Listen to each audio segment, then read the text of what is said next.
I don't general mania or near Guadaga. We are the out no demand and installation for what no for what fabrication being installation no installation of the general PK with another. Oh, PD no, do you like do you like PD? No, you are by Shia message general Liva Shia, no? General Dima by take a message. General for what? Fabrication locally, visit and move power, visit and move the pump for it. How about John is all? Fabricate lobby tomorrow, PCU, general ma, PCU, where am I? How not to check out who alone who are jobbing with a little bit of this or pure line of Tiba, Parallel me. For what go fabricate loaded come, no? Wow, let's see what general in Sata, no? Linus Sata. Diamond the cha, Potita, Legion or Toma, Namane, the Coroa di square PD, Ola, Todecacha, General Malta, knitted Sasa, no? Ola, 32 2 times use knitting and Sara the Chatia, eh? No, General Chow Chet to trouble, Chow Chet Ma, no? Chow Chet Ma is, let's see, Dojin and Putin name, Donna, engineer, change of Lua, no? Totally go at calculating ya, Chow Chet, Chow Chet, Malawi, Yawla, or Damala, Yamala, think of it. Did I go a beach in my pit on and also finishing bigger really must and then it took Kayaka. A summer, Yamu, Yaw, no? A sort of the form put in some master. You say, what Chetadari, Kamyamia Pala, John Mo, what? Kamyamia Mapa gave me to Kayaka. No? Dari Alo and also Alo to delete politics and general view to time who are Sophia Trot. Okay, no? Okay. I know Kurua Diga, Pathagia put in fabrication or installation. No? Installation at one look at it, Diga Halidu Chila, no? Fabrication at one about 2 years, Louis Chila, Kurua, Nene Sata, the what floor, Sata, no? I know the Jabili, 2 year Wagale, Guru Puttingale, F1 so yeah, launching. No, F2 launching. F1 of the Janade, or general linear Sata of Peter Jabu, Dilucama, no? Linear Sata of Peter Jabu to the D-diameter. The diameter of Peter General Mare, diameter of 2 year for Tally, D-Tally, sorry, General Putin, sort of D-Tally, D-Tally, General, along the say, the copy Kuchala. No, control C, the copy Kuchala. Obaga, Mamia, time definitely, remove satellite. Control to use for I'm a general demand, 0 protocol, what I'm saying, the leader look like general future. No, the leader blind, future value. The really pit are Mama Petan, she, Peter Kachama, general former, say they are to do one video, or 3 jack, or 4 hour, catching, Piano. No, I don't want in the Shiva name. Hobby, that's when I go to a Fabida, put into the shop on the door. Shop on the go to for one time that I said, to Tabita. I don't know they told me, and that call. No, you told me, and that call me. That call, don't shop on me. You don't know they told me the power of GVR D-diameter. Hobby, no? D-diameter GVR. I don't take Wagara to direction, eh? Take a pick on it to the FSC 1 take on it to me. No, the county to market the job look, Bogan Matali, Alana say, control C, or you will output and it is special control, we will feel like. No, and I remember try to call your time, the try to call, shut line, the lead, 0 shut line, no, the counter of Pomelo, the counter man, the lead, no. To a 2 hours, yeah, control step, no, control step 2 children. 2 upon saying, 1 in your hand and start up, man, okay, like what ticket, no. I don't know TV, the installation, no, test material. Test material, look at that, general Tali, no, about 50 ones. This one, any giant general model, those they are, no, those they are, no, Elu, general, to check the fever, no. Tagara actually teacher, general actually to be a Pachama, no, they came out, and you are Shido, what came on of Palestine, that's what the general Panjare Kajaro, or Palafuja power, the chance of Yaka Bala, Toka Bala, or Hurry Bla, Mesanga Blas, not really quite beating, no, who cake out, don't do to Tiana, Baro, Theo, check out, no, the Gadanga duration will take a book like Tiani, the identity, General, Joe Gelu, the identity of Joe Game, Jetty, Todania, Nama, Hoto. Needs us, Mamma, I know, no. အဲ့တော့အခုလက်ရှိကျွန်တော်တို့ကဘာလဲဆိုရင်ဟိုသူ့ရဲ့တရားကလည်းမြင်ရချင်းပေါ့နော်ဒါလေးကြည့်လိုက်မြင်ရချင်းဟုတ်ပြီနော်သူဒီလက်ရှိယူလိုက်တဲ့ဒီကောင်ပေါ့နော်ဒီပူတင်ဆိုသူ့တိုက်သူ့ပေါ့ဟုတ်လားဒီမှာကျခရိုပဲသူဆွဲချလိုက်တယ်ဟုတ်ပြီအဲ့ဒါကိုပဲကျွန်တော်တို့ကတွက်တယ်ပေါ့နော်ပူတင်ကိုတွက်မယ်ဆိုတော့ကြည့်အောင်နော်ကြည့်အောင်ဆိုတော့ပူတင်ဆိုတော့အပေါ်ဆုံးကတော့နော်ပူတင်ဆိုတော့အပေါ်ဆုံးကတော့ဟုတ်ပြီနော် control C ဆိုတော့ဇာတ်ကနေဒီလိုလုပ်ပါရမယ်နော် control C ပြီးတော့ဒီအောက်ကနေပြီးတော့ချောက်လိုက်မယ် control V ဆိုလိုက်ရင်အခုတို့ဒီမှာလာတွေ့ရတယ်နော်လာတွေ့ရတယ်နော်ဒီလိုဒါလေးဖြတ်လိုက်တယ်နော်ဒါလေးလည်း delete ဖြတ်လိုက်မယ်ကျွန်တော်တို့ဘာပြန်လုပ်မလဲလို့ပြီးကျွန်တော်နှစ်နဲ့မစားဘူးသူ့ရဲ့မူရင်းကဘာလဲဆိုရင်သူ့ရဲ့မူရင်းကမစားဘူးဆိုရင်ဒါကျွန်တော်တို့ကအပြည့်လောအားကအပြည့်ပေါ့နော်အဲ့လောအားကအပြည့်ကိုကျွန်တော်တို့ဘာပြန်လုပ်မလဲဆိုရင် 0.35 ပေါ့35ရာခိုင်နှုန်းလိုချင်တဲ့အခါကျတော့အမြောက် 0.35 35ရာခိုင်နှုန်းယူတဲ့ဒီတော့ enter လို့ခေါက်ချလိုက်တယ်အဲ့ဒါလိုပဲဒီဘက်ကကောင်ကိုလည်း 0. အမြောက် 0.35 enter လို့ခေါက်ချလိုက်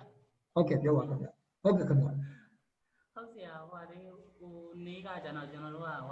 ဟို material course နဲ့ labor course ထည့်တာပဲပြီးသေးတာဆရာဟုတ်ပေးရပဲလေခင်ဗျာဒီဟိုလာဟိုအပေါ်ကတီးပဲလေကလေ material course နဲ့ labor course ပဲထည့်ရတယ်ဆရာကျန်တာဘာမှမတင်ရသေးဘူးအပေါ်ကဒီဘက်ကပေါ်တယ်ရဟုတ်ပေါ်တယ်ရဟို material course နဲ့ labor course ပဲထည့်ရတယ်ဟုတ်ဒါတိုင်းလားဟုတ် material နဲ့ labor course ပဲထည့်ရသေးရဲ့ဆရာမသွားသေးဘူးလားကျွန်တော်လည်းကောက်ကြောင်သွားပြီနော်ကျွန်တော်လည်းကောက်သွားပြီအဲ့ဒါကျွန်တော်လည်းကောက်လာဟုတ်ပြီ material course နဲ့ labor course ထည့်ပြီးသွားပြီဆိုရင်ကျွန်တော်တို့က okay ပါကျွန်တော်ဒါဟုတ်ပြီတော့ပေါ့ပြီရပြီဒါဆိုရင်ကျွန်တော်တို့ကဘာပြန်ယူရတော့မယ်ဆိုရင်ကျွန်တော် site survey နဲ့ site cleaning work ပေါ့နော် site cleaning work ကိုကျွန်တော်ဘေးကနေသွားပြန်ကြည့်မယ်ဆိုရင်ဒီသူ့ရဲ့ဟိုပါပေါ့နော် BE ကနေသွားပြန်ကြည့်မယ်နော်သူ BE ကျွန်တော်ပေးထားတဲ့ BE ပေါ့နော်ဟုတ်လားသူရဲ့ဒီမှာ better estimate ပေါ့ကျွန်တော်ဒီကနေကြည့်ရမှာပေါ့နော် site cleaning work ဆိုပြီးတော့အားရပါတော့80 ပေးချထားတာပေါ့နော် special ကြီးကိုပေးထားတာပေါ့ဘယ်လောက်ကျယ်တယ်ဆိုတော့9000 square ပြည့်လို့ကျင်း80ပေါ့နော်ကျင်း80ဆိုတော့တချင်းကို9ရောက်တော့ပြတ်တာပေါ့ခုနအကူတို့ဟိုဟာမနေ့ဟိုတနေ့ကတင်တဲ့တော့ပြခဲ့တယ်လေသူကဘာလဲဆိုရင်တစ်ပင်တွေခြုံမယ်ညားပြလို့ဖြစ်နေတယ်ထင်တယ်ဒါကြောင့်မလို့အလုပ်ပေးတာဖြစ်ဖို့များပါတယ်နော်အဲ့တော့ကျွန်တော်ဒီက80ဆိုတော့ကျွန်တော်တို့ကဘာလုပ်ထားမလဲဆိုဒီမှာ10ရောက်ပဲတိတာလေနော်10ရောက်ပဲအမှန်တကယ်သူတို့ဘာကြောင့်လဲမသိလင့်နေဖြောက်ထားတယ်နော်လင့်နေဖြောက်ထားတယ်သူတို့ဘာလို့လင့်နေဖြောက်ပလိုက်ကြလဲမသိဘူးနော်အမှန်တကယ်အဲ့လိုမျိုးပေးမဲ့ပြီးတော့ကောင်းကောင်းမွန်မွန်ပေးတာပေါ့ဗျအဲ့တော့လက်ဖြောက်ပြီးတော့ပေးထားတယ်တော်တော်ဆူဆူပဲနော်ဟုတ်တယ်လက်နေဖြောက်ပြီးပေးထားတယ်ဗျကြည့်ရတာတော့ကျွန်တော်တရားနေပြီးတော့ကျွန်တော်ထင်ပါတယ်ဟိုဟာနဲ့လုတ်ထားတာကျွန်တော်တို့ Excel အလောက်မကြွားဘူးနော် Excel အလောက်မကြွားဘူးဟုတ်တယ်လက်နေဖြောက်ထားတယ်ထားပါတော့သူဖြောက်တော့ကျွန်တော်တို့တော့ဖြေရှာလို့ရတယ်လုပ်လို့ပြဿနာမရှိဘူးနော်အဲ့တော့ကျွန်တော်တို့ကခုဒီကဟာလေးကအယောက်80ဆိုရင်ကျွန်တော်တို့ကသူ့ရဲ့80နဲ့ပဲပေါ့နော်အဲ့တော့ဒီဟိုဟာဟုတ်ပြီကျွန်တော်ဒီဟိုဟာတွေများထည့်ပြီးသွားဒီဈေးနှုန်းတွေထည့်ပြပြီးပြီလားမသိဘူးထည့်ရသေးဘူးနော်အဲ့ဒီနှုန်းထည့်ပြပေးစီဟုတ်ပြီအဲ့ဒါဆိုကျွန်တော်ရှင်းရမှာအခုဒီဟိုကနေစရှင်းရမှာပေါ့နော်ဒီကနေစရှင်းရမှာပေါ့နော်ဟုတ်ပြီနော်ဒီကနေစရှင်းမယ်အဲ့တော့80လို့သူက labor 80လို့ပြောတယ်ပေါ့နော် labor 80ဆိုရင် labor 80လို့ပြောရင်ကျွန်တော်တို့ကဒီမှာ site cleaning နော်ဒါလေးကို select ပေးလိုက်တယ်တဲ့ဆွဲလိုက်တယ်ဒီမှာကျွန်တော်ဟောပါတယ်ထည့်ပြီးသွားပြီနော်80လို့ထည့်ထားပါတယ်ဟုတ်ပြီနော်80လို့ထည့်ထားပါတယ်ဒီပေါ်ပိုင်းလေးကပြီးထားပြီလို့ထည့်ပါတယ်ဒီပေါ်ပိုင်းလေးပြီးထားပြီးပါပြီနော်ဒီမှာ 0.08 0.28 ဆိုတော့မှန်ပါတယ်ကျွန်တော်ဒီမှာဟောထည့်ပေးထားလေဒီမှာ0ဟုတ်ပြီ soft ဖို့ဟုတ်ရပြီ okay အဲ့တော့ soft ဖို့ဘာညာကကိုတို့ဘာလုပ်လို့ရလဲဆိုရင်လေဟို Excel မှာကျွန်တော်တို့ဒီမှာဒါလေးကို select ပေးလိုက်မယ် soft ဖို့ရနေရပေါ့နော်အဲ့ဒါလေးဟိုပေးလိုက်ပြီးတော့ right click ထောက်လိုက်မယ် profile ရိုက်တာပေါ့နော် copy ပေါ့တစ်ဖက်ကိုသွားမယ်သွားပြီးဆိုရင် planning schedule နဲ့ဝင်ပြီးတော့ soft ဖို့ဆိုရင်ဒါလေးကိုသွားမယ် soft ဖို့ဒီမှာပေါ့နော် soft ဒါလေးကိုယူပြီး right click ထောက်ပြီးတော့soft ဖို့ရနေရပေါ့နော် ပြီးပိတ်ဆင်ပေါ့နော်အဲ့လိုလုပ်လိုက်ပြီဆိုရင်ဒီကောင်ကဒီမှာလာကြတယ်ပေါ့နော်ဒီဒီကောင်လေးကနေရပြီပါလဲဆိုနေရဟိုပါဆိုတော့ဒီမှာနေအောက်ကိုတက်တက်တန်းတန်းလေးပို့လိုက်ဒါဆိုရင်ကျွန်တော်တို့ကဘာဖြစ်သွားလဲဆိုတော့ကြပြီးသားဖြစ်သွားပြီဘိုးဘက်ကပြောင်းခဲ့သည်ရှိတော့သူတော့ရောက်ဓာတ်ရိုက်ပြောင်းတာပေါ့နော်ကျွန်တော်ကတော့ဘာလဲဆိုရင်နောက်ပိုင်းတော့ညီတို့ညီမတို့ကအဲ့ဒီကကျွန်တော်ရဲ့ဒီ Excel sheet လေးရဲ့အဲ့ဒီဟိုဟာလေးရဲ့နော်ကျွန်တော်တို့သူ့ရဲ့မူရင်း file လေးကို folder တခုနဲ့သိမ်းထားပြီးတော့လုပ်မယ်ဆိုရင်ဒီက plan လေးအကောင်းလေးပြန်ကြည့်လို့အဆင်ပြေပါတယ်နော်တစ်ဖက်ကပြောင်းလာတယ်တစ်ဖက်ကပြောင်းလာပါအဲ့ဒါကောင်လေးပေါ့နော်ဒါကောင်လေးကပါရလဲလို့ပြီးရင် ready made Henry ဟုတ်ပြီဒါလေး okay ဒါလေးမပါဘူး delete လုပ်လိုက်မယ်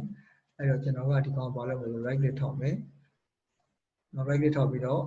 column ပေါ့နော် sorry format ဆဲပြီးရင်ဒီဘက်ကဖြတ်ပြီးဒီဘက်ကထိုးတယ် okay ဟုတ်အဲ့ကြမှာဒီမှာလေးကတ်ပါနော်အဲ့ကျွန်တော်ဒီမှာတော့ရအောင်မယ်ဒီကဘာဖြစ်လို့ဖြစ်တာလဲဆိုကြည့်ထားကျွန်တော်ဒီမှာဘာလဲဆိုရင်ဟိုမှာပစ္စည်းချက်ရသားနဲ့ပေါ့နော်ပစ္စည်းချက်သားနဲ့အမှန်တကယ်တော့ကျွန်တော်ထင်ပါတယ်ခုနကတော့ရွှေ့လိုက်တဲ့ဒီပြဿနာကြောင့်ဖြစ်နေတယ်နော်ဟိုက်ကောင်ကြောင့်ဖြစ်နေတယ်သတိထားရတယ်ကျွန်တော်ဟိုဘက်က page နဲ့ချထားတာဟုတ်အဲ့ဘယ်နားမှာသွားပြဿနာရှိတယ်ဒီပြဿနာရှာတာလွယ်ပါတယ်အဲ့က reference ကိုပြတဲ့ပြဿနာပေါ့နော် reference ကိုပြတဲ့ပြဿနာကိုကြည့်လိုက်sorry ပြမှာတရားကိုပြမှာနော်ဒီမှာကြည့်ထားတဲ့ဒါလေးဒီမှာချလိုက်ပြီဆိုရင်ကျွန်တော်တွေ့လိမ့်မယ်ဒီမှာနော်ဒီမှာပြတ်ထွက်သွားတာပေါ့နော် set စီရတော့ပြတ်ထွက်သွားဒါလေးကိုဆက်လက်ပြီးပြေးလိုက်အများကြီးထွက်သွားတယ်ဒါလေးကိုဆက်လက်ပြီးတော့သူ့ကိုရွေးလိုက်ပြီးတော့ enter ခေါက်ချလိုက်ရင်အဖြေပြန်ထွက်သွားပြီဒီမှာနော်သူ့ရဲ့ material အဖြေပြန်ထွက်သွားတယ်ဒါလေးက economic လုပ်လိုက်ရတယ်အဲကျွန်တော်တို့ဒီမှာလုပ်ပြရမှာဘာထွက်ရမလဲဆိုရင်ကျွန်တော်တို့ဒီမှာသူ့ရဲ့ဟိုဟာထွက်လာတယ် labor cost တွေထွက်လာတယ်ပေါ့နော် labor cost ထွက်ဖို့ဆိုရင်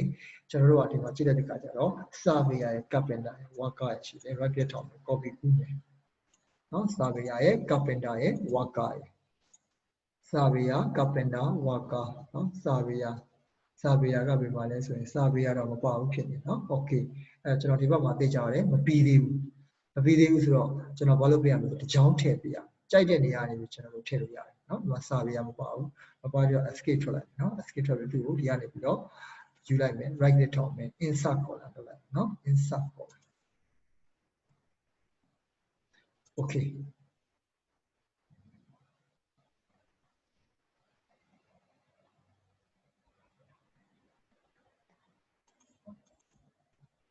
မရဖြစ်နေနော်မရဖြစ်နေတဲ့50နဲ့မှာ9ခုရှိရမှာပေါ့နော်ဒီကြည့်အောင်ဆိုရင်59ခုရှိရမှာ right click ထောက်ဒါလေးနော် format 10ဒါလေးတိုးလိုက်ပြီးသွားပြီဆိုရင်ကိုတို့ကဒီမှာ58 59ဖြစ်ရမှာဒီမှာ deliverables to ready made Henry ပေါ့နော်ရောပြီးသွားဒါလေးက1ပေါ့နော်to 1ပြီးတာနဲ့ select ပြီးတော့ဟုတ်နော်ဒါလေးကပြီးရင်ဒါလေးယူလို့ရတယ် right click ထောက်မယ် copy ကူးမယ်ပေါ့နော်ပြီးရင် right click ထောက်မယ်ပြီးရင် paste ချလိုက်မယ်အဲဒီကောင်းတယ်လို့ဖြစ်သွားတယ် consist ဆို computer ဖြစ်သွားတယ်အဓိကကျွန်တော်တို့က format painter ကိုလိုချင်လို့နော် format painter ကိုလိုချင်လို့ပါအဲတော့ကျွန်တော်တို့ဒီကဟာလေးကမှားခဲ့ပြီပေါ့နော်ဒါလေး lever call လေးကမှားခဲ့ပြီပေါ့တကြောင်းလိုသွားတာဟုတ်နော်တကြောင်းကဒီဘက်ကိုရောက်ပြီးတော့မှားထွက်ဟုတ်ပြီကျွန်တော်တို့ဒါကိုပြန်ပြင်ပေးရမယ်ပြန်ပြင်ပေးဖို့ဆိုရင်ပို့နေတဲ့တကြောင်းအဲ့ဒီတကြောင်းကိုကျွန်တော်ဒီကနေပါတော့ဖြတ်ထုတ်လိုက်မယ်နော် delete ဆိုပြီးဖြတ်ထုတ်လိုက်မယ်ဟုတ်ပြီကျွန်တော်ဒီကဟာလေးကမနေ့ကချပြတဲ့အခါမှာဒါလေးပဲဖြတ်ပြလိုက်ပြီးတော့ဒီလိုညီမတို့ကျွန်တော်ကဘာလဲဆိုဒီမှာတိလိုက်တယ်ကျန်နေတယ်ကျွန်တော်ဆက်လုပ်ပြအောင်မလုပ်ပြဘူးဟုတ်တယ် okay အဲ့တော့တစ်ခုရင်ဖြတ်လိုက်ပါမယ်ခင်ဗျာနော်တခါမြားလေးနဲ့တောက်လျှောက် split ချပြီးတော့ပြေးပြီးတော့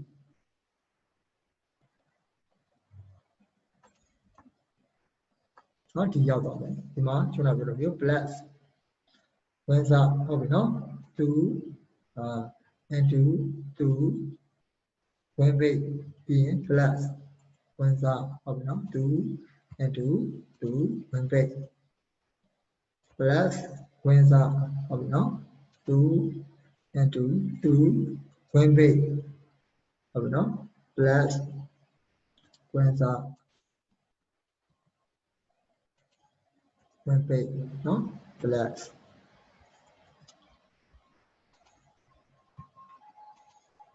One pay. Or let all. God let all. Don't good generally, my pen let all. No, my Catholic cha be like canary. The other, no? Hello, bless. When's that? When pay. Bless. When's that? When pay. Bless. Oh, sorry. When's that? January. When's that? When pay. I just want to know about the Loma. Ship falling it, low light chart. Shit. Okay. Shit.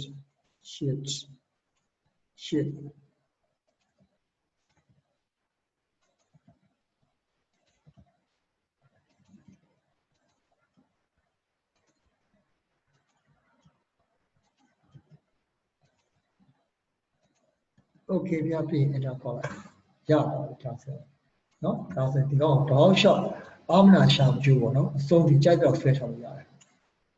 Look at that. No, Bama machine is on 0 pit on. Bima go, that is a 0 to be looked at picture. No, yeah, simply there. That is you, eh? Yeah, that's power behind the chat. Oh, the agent. Like your top, over say, your baby line. No, 1, 2, 3, 4, 5, 6, 7,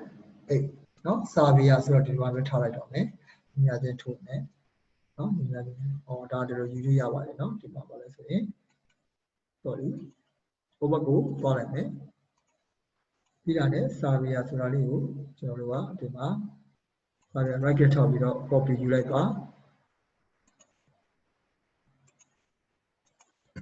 no, probably we don't develop chacha, now some of the chacha, right there top, you know, base the chala yard. No, Dalio, resume, form of an told yo, be done, no? Now the Guru D or Kuna process to go, the site survey to go to the other followers, Savia, no? Or ye, carpenter, Savia, Waka, Chili, today. I got carpenter, Waka, Plow level, no? Chia, no, Savia, Savia, you have your call, or to pull out my time is in general for not quite a moment. And you don't talk to them on the primitive about my carpenter apartment, you know, to like me. Be Kuna ship would be a comment, share like be, and Alima, carpenter, carpenter, large out, no? Carpenter being Waka, Waka. Oh, do you look at the Waka and Waka, no? Sorry, I don't. Mama control C, no? Copy, sorry, okay, copy. Here are right at top page. Huh? Oh, sorry. Bottom, no? Copy my name. In right at top, right with dot insert. Insert calling. And now, yeah, no? When ship go. When ship go. I remember, but I'm by walk up. Walk up. Yeah, when the yellow look at the Nina look at the go copy again to it. What a copy again to it. Share like you. Follow up with a view to regular. Hala, Hima,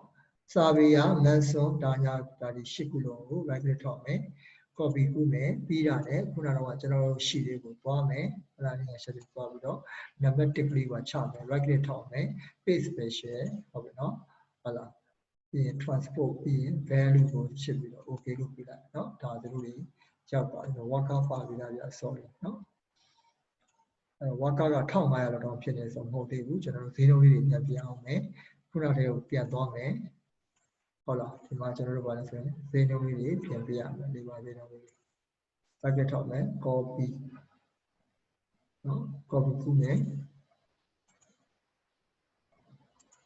ပြီးရင် paste ပဲရှယ်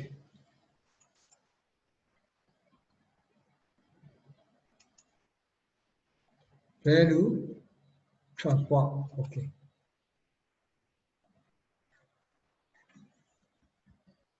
နော်ဒါဆိုဒီမှာရတော့ဒါဆိုခုနက carpenter ကျန်တယ် imagine carpenter ကိုယူမယ် sorry carpenter ဆိုဒီကောင်လိုဖြစ်တော့မှာနော်ဒီလိုဖြစ်တော့မှာဟောဒီမှာ reference ဖြစ်သွားတယ်ဖြစ်သွားတဲ့အကြောင်းအရာခုနလိုပြတ်သွားတယ်နော် link ပြတ်သွားတာနော် carpenter ပြီးရင် worker ကို equal ခောက်ကောက်မယ်နော် worker ကို equal ခောက်ကောက်ပါမယ် worker ကဘယ်လောက်ရှိတယ်ပေါ့နော်ခုနက v ကိုပါမယ်ဒီမှာ worker က 3.2 ဆိုတော့ခေါက်လိုက်မယ် worker ပြီးတော့ကျွန်တော်တို့ဘာလုပ်မလဲဆိုရင်ခုနက surveyor လုပ်မယ်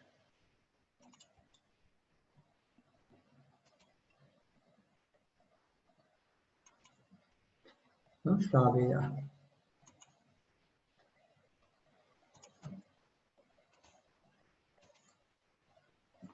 အဲ့တော့ဖြစ်သွားတဲ့ဟာလေးကဘာလေးလဲလို့မေးရင်ဖြစ်သွားတဲ့ဟာလေးဒီမှာ reference ဆိုတာဒါလေးကိုခုနက select ပေးပြီးတော့နော် select ပေးပြီးတော့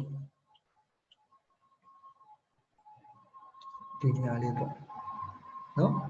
နီအောင်လေးပေါ့ဒီနီအောင်လေးဒီကောင်လေးပေါ့နော် BG ပေါ့ BG ဒီကောင် BG ဒီတကွင်းလုံးရမလို့တော့ဆိုဖြတ်ပါ delete ဟုတ်ပြီနော်ကျွန်တော်နောက်ဆုံးပြန်တယ်ဒါလေးဒီကောင်လေးအဲ့ဒါပါလဲဆိုရင် BL BG BL S နဲ့ M A နော် BMA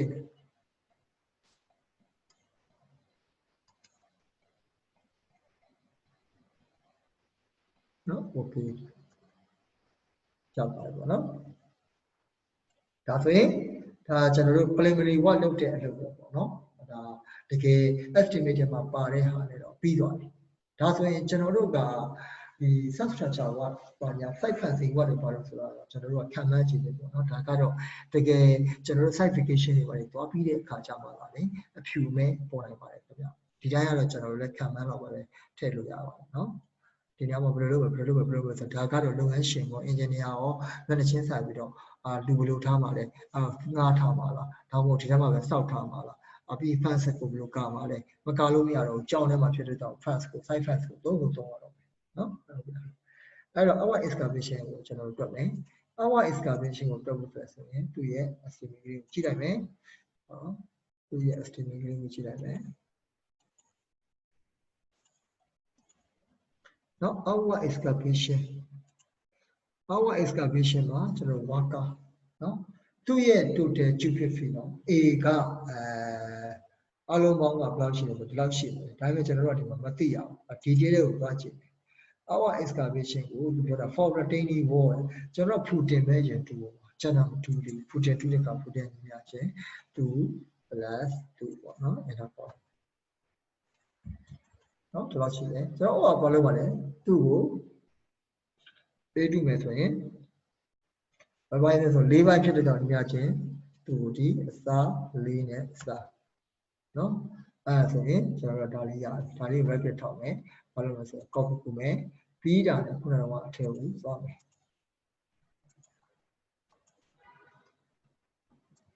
7 minute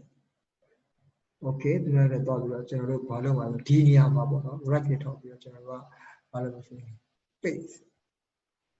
ပဲဆက်အောင်ပြောင်း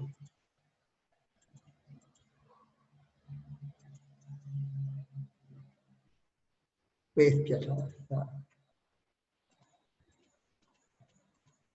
အဲ့ဒီနေရာချင်းထိုးလိုက်ပေါ့နော်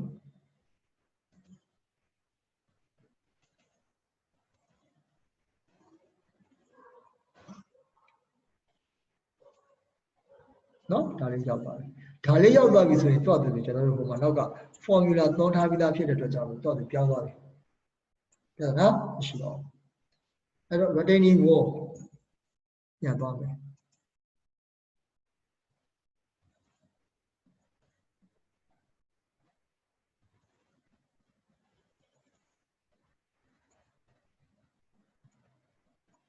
နော် retaining wall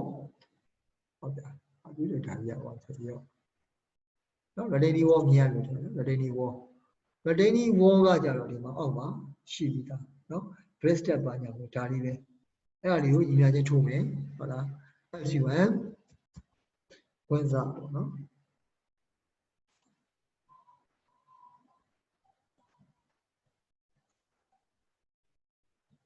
တက်ခေါ်လိုက်တော့ပါ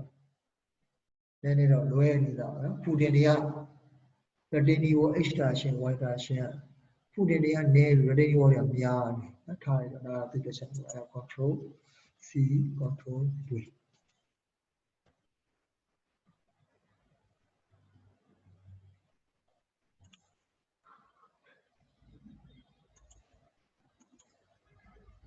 ဟုတ်နော်ရတင်ဒီကိုကိုအဝပေါ့နော်အဝညီမချင်းထိုးမယ်ခုနကတော့ဟာလေးကိုသွားမယ်ဒီကောနော်ဒါဆိုလျှောက်လို့ပြပါစရင်ဒါဒီတိုင်းပဲလေညီညီမျှပဲဟုတ်ပြီဗျာဒါဆိုရင်ကျွန်တော်တို့ဒီကောင်တော့တစ်ခါရှင်းသွားမယ်အဝဖူတင်ကခုနဘာလဲဆိုရင်ဟိုမြေကြီးတူတယ်အဲ့တော့ကျွန်တော်သွားကြည့်သူ့ရဲ့ဟာလည်းဘယ်လောက်နဲ့ယူထားတာလဲပေါ့နော်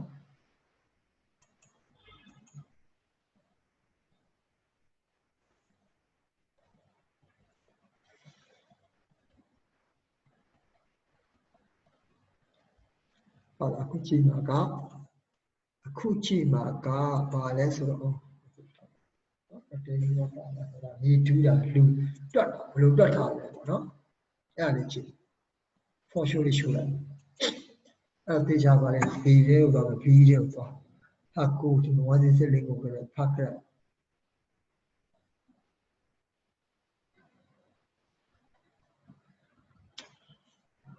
အလုံးပေါင်း134.7ဆို135ပဲထောက်တော့နော်135ရောက်တော့ပေါ့နော် our expectation ဒါကပါလဲဆိုရင်ကြည့်လိုက်ခြင်းအပြင်ဘာနဲ့တူလဲဆိုတော့ဒီကောင်ကိုညီညာခြင်း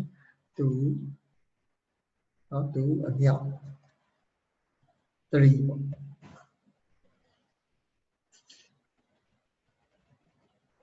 ကျူပဲဖြစ်ပေါ့2026ဟုတ်သေးပါsorry စာဖို့ပါလေးပါတွိုင်းစာဖို့နောက်ခေါဟုတ်သေးပါ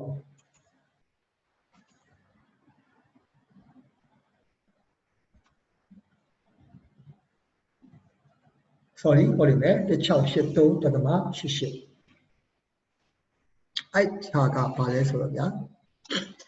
1683.88ဆိုတာကျွန်တော်တို့အပိုင်းပြပိုင်းထားတော့ပြီးတော့ညလည်းပဲဒီမှာဘာလဲဆိုရောထား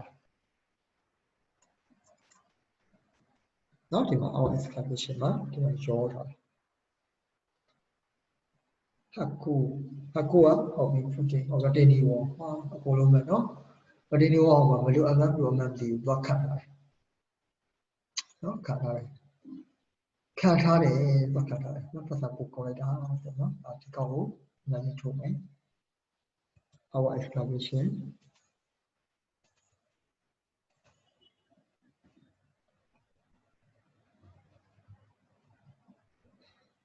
our exclamation ဖူတင်ဒီကောင်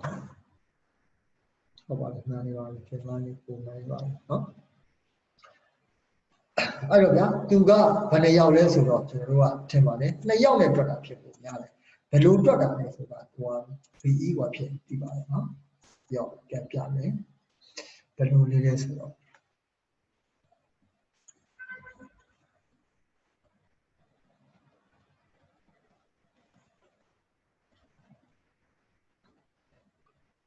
သူက100မှာကျွန်တော်တို့ကအခြေခံပြီးတွက်သွားဆိုတော့လေ our exclamation ကိုသူက2ပိုင်းခွဲထားတာเนาะဒီမှာကြည့်လိုက်တဲ့အခါကျဝါကတော့ဒီလိုပဲထွက်နော်ဒီလိုပဲထွက်နေဆိုတော့ကျွန်တော်တို့ကအနည်းလို့များစားကြတယ်လေရှင်းနေ100ခုပါပြီမှာဘယ်လောက်လဲလို့ပြန်ရှာလို့ဆိုရင်ကျွန်တော်တို့ကပါဝင်တီးပြီးတော့100ကိုတီးပြီးတော့ပြချင်း100ကိုတီးပြီးတော့ဘယ်နဲ့စားသူနဲ့စားနော်100ကိုတီးသူနဲ့စား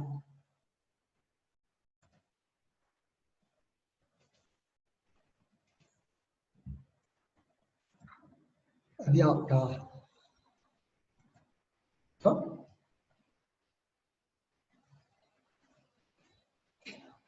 25% တဝက်လုံး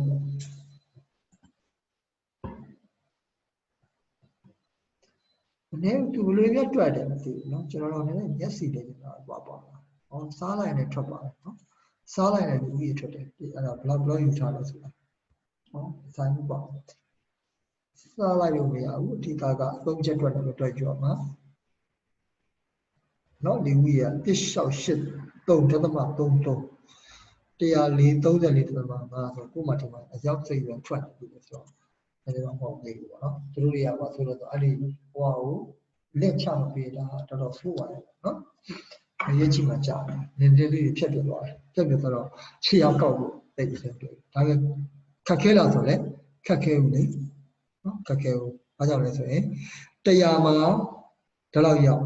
sorry ဒီလောက်မှာဒီလောက်ရောက်100မှာဘယ်လောက်လဲဆိုတော့100ကိုဒီထားလဲစားပြီးရင်ကျွန်တော်ဘာလဲမြောက်အော်အနီးမဟုတ်ဘူးပြဒါလည်းမြောက် sorry ဒါလည်းမြောက်မှားပါနှစ်ယောက်ရှိနှစ်ယောက်နဲ့တွက်ထားဖြစ်ပါတယ်နှစ်ယောက်နဲ့တွက်ထားဖြစ်တဲ့ကြောင့်ကျွန်တော်ကနှစ်ယောက်နဲ့တွက်ပါမယ်ဘာကိုမှတ်ထားမယ်ဆိုတော့ကျွန်တော်တို့တွက်ပါလိ EW1 ဆို16ကိုမှတ်ထားပါနော် row 16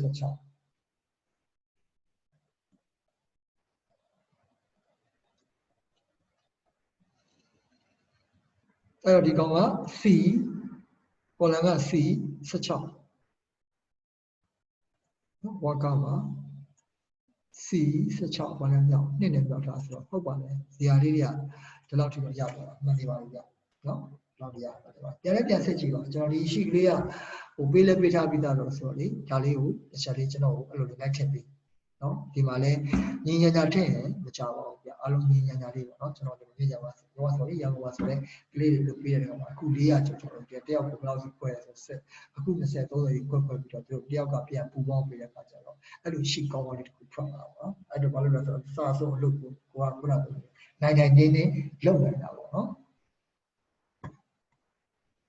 ရအောင်နော်ဒါလေးတွေက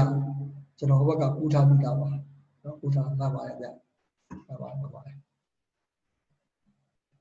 ကဲဟိုအချိန်ပြည့်ကိုတော့10မိနစ်ပဲကျွန်တော်တို့ဗာများမေးချင်သေးတယ်ကျွန်တော်နောက်တစ် session ကျမှဆက်တော့ပါမယ်နောက် session ကျရင်တော့ activity ဆက်ပြန်ပါမယ်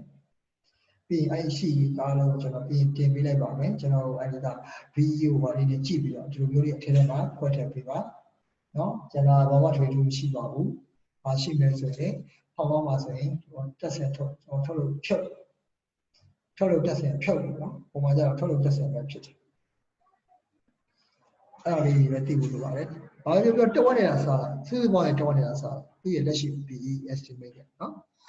โอเคအဲ့ဒါဆိုရင်ကျွန်တော်ဆင်းလိုက်ပါမယ်ဗျဆင်းလိုက်ပြီးဆိုပြန်ချိန်ပြပါဒီမှာ10မိနစ်ပဲကျန်ပါတော့